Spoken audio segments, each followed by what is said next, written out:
New Belgium Brewing Company has been slinging brews since its creation in 1991. Since then, this Fort Collins, Colorado brewery has grown into the third largest craft brewery in the United States and 8th overall. Named after the founder's bicycle trip exploring Belgian breweries, New Belgium produces a host of different beers, including Citradelic. As one of the latest entries into the IPA world, how does it hold up against the competition? Find out now on Two Dudes Reviews.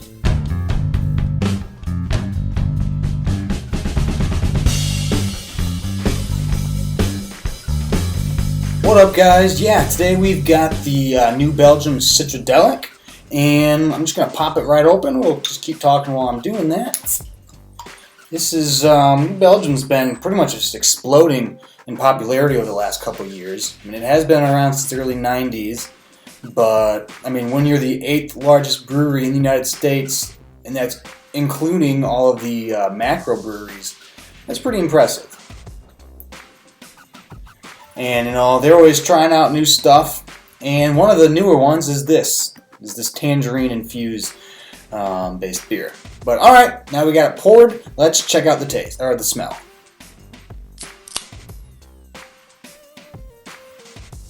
Immediately you have that floral hoppiness to it.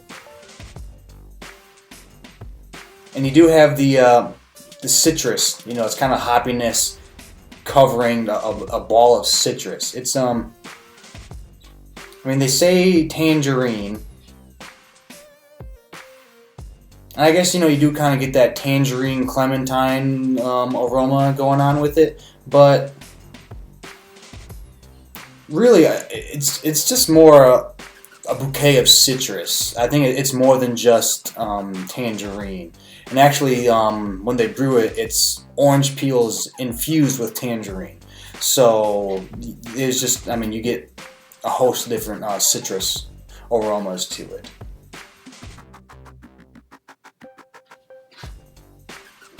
But it does smell pretty crisp. It is that combination, the citrus and the hoppiness.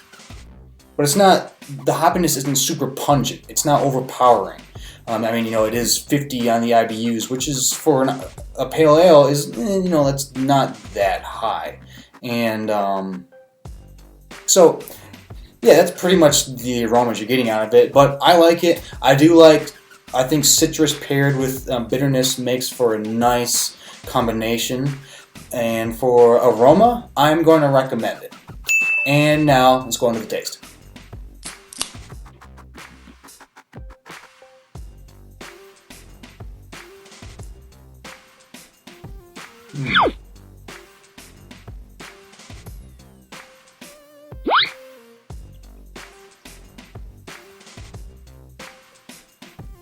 It is, I do feel like it's more of a deeper orange than necessarily tangerine.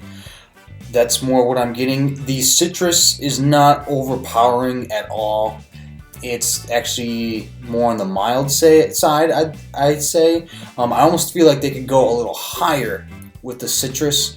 And then with the bitterness isn't, again, it's 50, so it's not super high either. I feel like they could have gone high with both. I almost want more citrus flavor, but along with the higher citrus, I think you go with more hoppiness flavor too, because the hoppiness doesn't stand out really at all. You'll drink it and you'll know it's an IPA, but it's not that bitter at all. And so if you're going for a really bitter beer, this is not it. This is not what you're looking for. And honestly, I was kind of hoping, when I saw an IPA citrus, I was kind of hoping for a really nice IPA that you could drink when it's hot out, where you have the extra citrusy flavors to it that really kind of quenches that thirst when it's extremely hot out. This doesn't have that. I do feel like they muted both the citrus and the bitterness to it. But let's get some more in.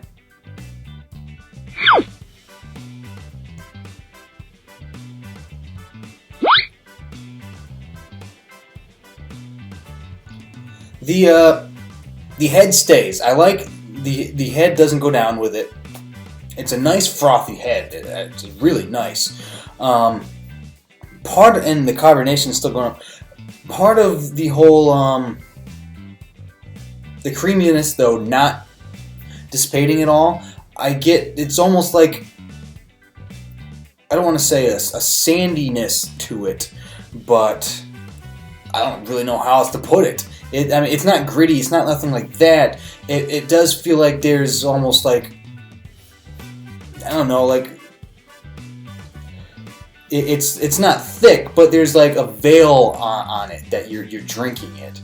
It's almost like, it's like if you to go food wise, it's like if you get like the salami with the little wrap around it, and you forgot to take the wrap off, and you're biting into it. You're like, man, this is good, but there's something. Oh yeah, I left the wrap around. That's almost like what this kind of is a little bit. It just feels like there's just like a veil on it. Like you just want to pull that thing off and really let out the flavors, and it's not letting you. And I mean, it's not bad. The flavor that is there is good, but I think they could have gone higher or more with all of it.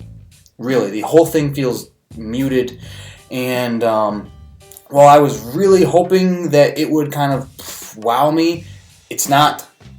And sadly, I'm not going to recommend the flavor on this one. I think maybe my expectations were higher than what I thought it was going to be, but I just can't. I'm not going to recommend the flavor on it. I'm going to take another sip.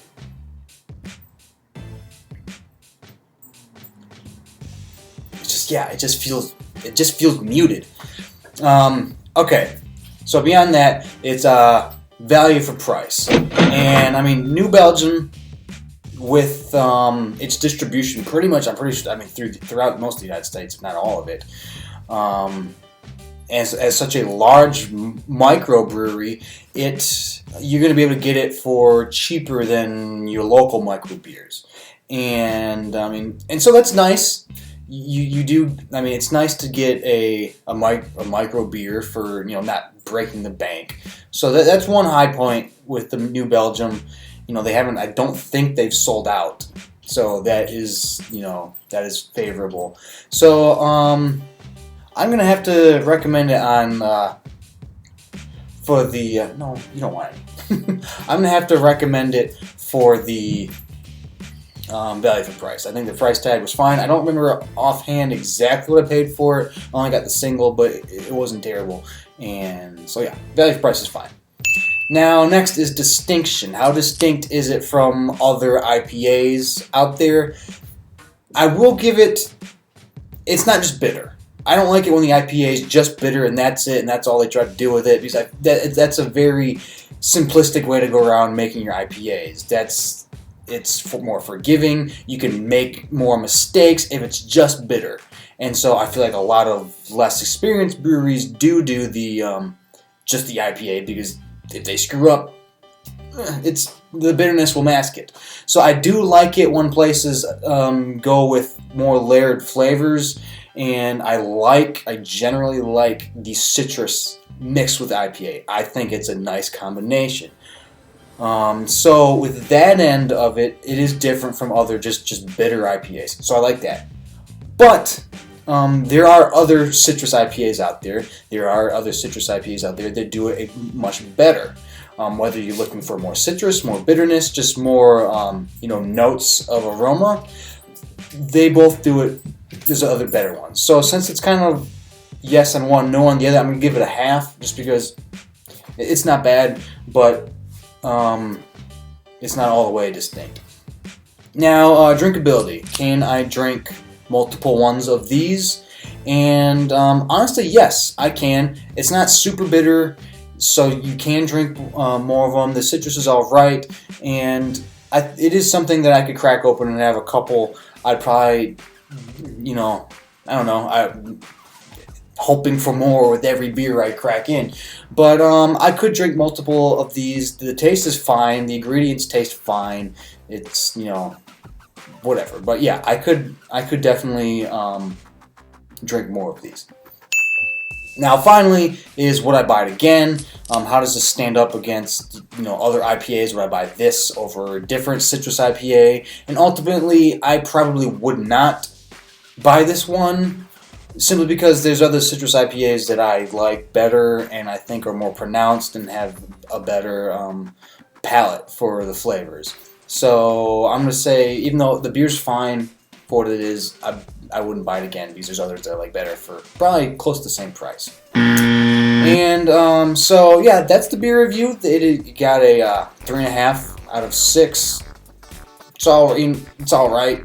If you haven't had it before, try it out. But there's other IPAs and stuff like that out there that you'll probably like better. But anyways, if you like the review, like, subscribe. We'd love that. And if you've had the beer and you want to talk about it, let me know in the comments. And we have a podcast. Check it out. The podcast is kind of our flagship. This is all supplemental material. You can find us at 2 Dudes in a Six Pack. It's on iTunes, Stitcher, wherever else you get your podcasts. And if there's a certain beer you want us to check out, or even heck, a certain kind of booze, let us know. You can send us an email at 2dudesinaSixpack@gmail.com. And yeah, that's about it. So for me, Grayson, the other dude, Chris, take it easy.